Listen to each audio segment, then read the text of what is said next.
nice hot coffee, and some...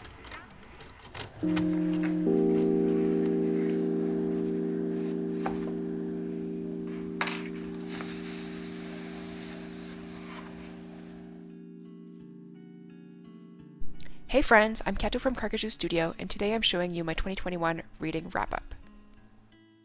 For these pages, I decided to go with earthy terracotta tones, florals, and gold accents. The first spread I'm working on is a stats page. So these stats are also slightly skewed because I read a lot of independent comics that have a very low amount of ratings, so those comics are necessarily going to be guaranteed to show up in this kind of reading wrap-up statistics. I read a total of 113 books this year, and overall, I am really happy with that amount.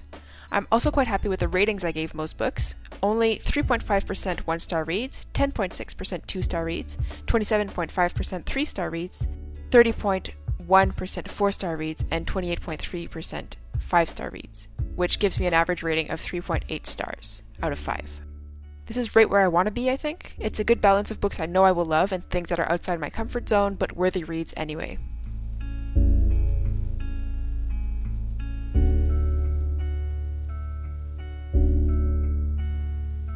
We have my most popular read according to Goodreads, which is Educated, a memoir by Tara Westover.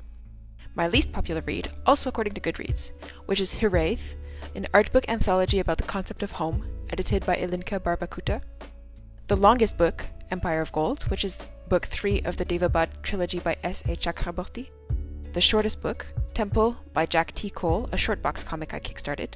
The highest average rated book on Goodreads, which is When I Was Me, an anthology about trans joy published by Quindry Press. And the lowest average rated book on Goodreads, which is Bronte by Manuela Santoni, which I received an ARC for. I was actually really disappointed to see it in this position because I thought it was fine, definitely not worthy of the lowest rating of all the books I read this year. There were definitely worse books I read this year, so oh well.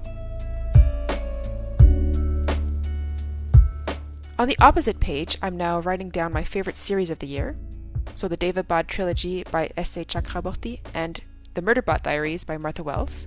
Both are actually getting another book in 2022, so I'm really looking forward to reading those. I'm moving on now to my favorite standalones last year, which were Piranesi by Susanna Clarke, and This Is How You Lose the Time War by Amal El-Motar and Max Gladstone. Next, I'm writing down the 3 books I need to read in 2022. First is So You Want to Talk About Race by Ijeoma Oluo, a nonfiction for which I have an audiobook.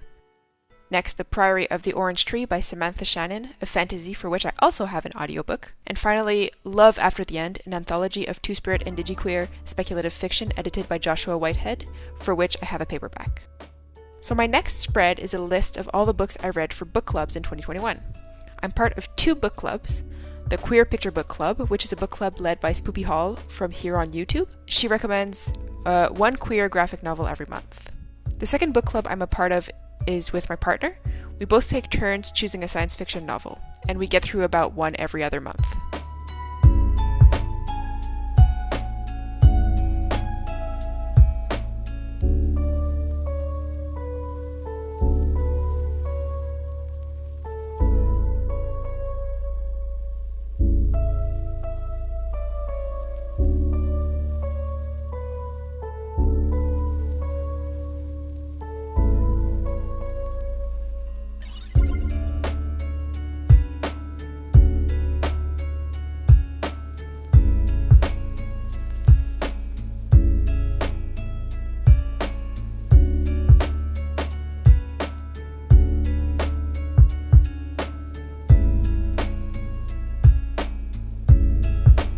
The final page I'm going to be working on is simply a list of all the Kickstarter indie books I received in the past year.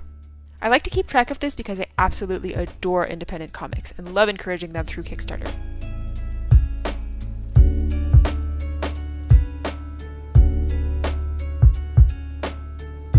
In total, I received and read 19 books that came from successful Kickstarters.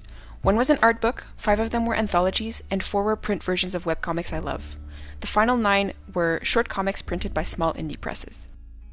One of the highlights was the 3 Oh Human Star comic books. I had loved this webcomic for years and was so excited to get my hands on a physical edition.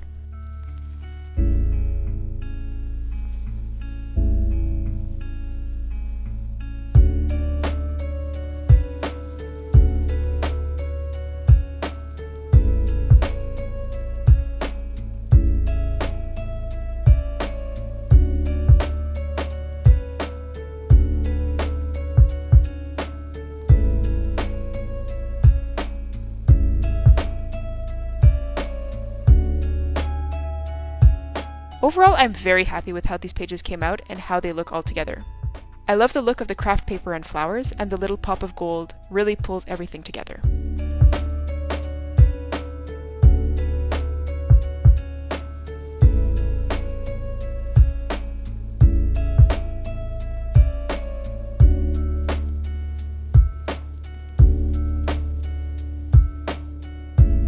Let me know in the comments below if you've read any of the books I've talked about today. If you want to see more of my book journal, like this video and subscribe to my channel for more bookish and artistic content. Thanks for watching!